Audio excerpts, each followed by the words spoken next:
Anything I've ever eaten from Russ Daughters just has so much flavor.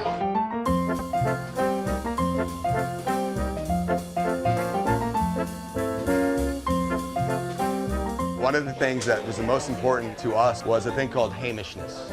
Okay. So like just tradition, non-pretense, simplicity. Do you guys tweeze caviar onto bagels in the back? Absolutely not. There's no, that's anti-Hamish, right? Anti-Hamish. Yeah, yeah.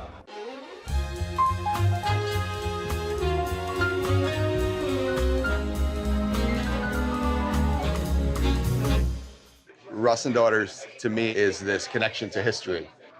How did this start? My great-grandfather, Joel Russ, originally started on a pushcart on Orchard Street selling dried Polish mushrooms and extra salted herring. At the turn of the century, this was the most populated area of the world with all kinds of immigrants. Those foods were very cheap staples of their diet. Yeah. The original store is 103 years old. He didn't even have other employees, it was all family. So he'd bring the girls in. Ultimately, he changed the name to Russ and Daughters. And we believe it's the first business in the States to be called and Daughters, not and Sons. It was passed down to the girls and their husbands, and then to my aunt and uncle in '78, and me and my cousin, the fourth generation, took over in 2010.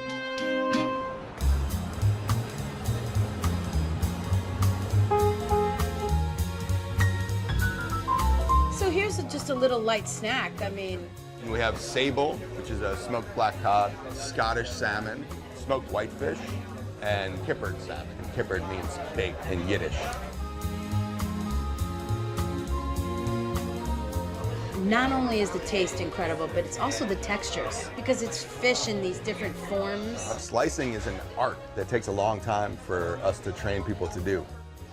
Interestingly enough, I was a fish butcher for 4 years of my life. I was only allowed to cut it, but I wasn't allowed to cook it. It's a feeling, and I Right, think you that's understand that. Yeah, it's the shape and the feel. You only get that from doing something 1,000 times, and you only get to do it 1,000 times if you're open for 103 years.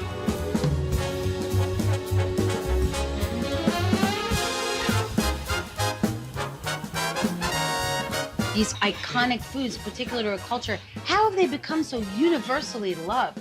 A black and white cookie, I mean, who hasn't had that? The simplest answer to that question is they're delicious.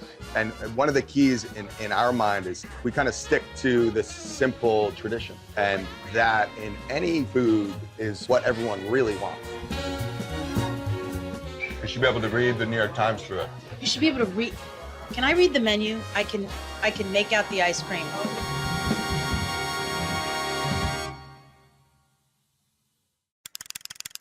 Russ and Daughters is the only place I'll go for smoked salmon, bagels, and those classic New York eats. For more city staples, subscribe to Food Network. Watch more by clicking the links.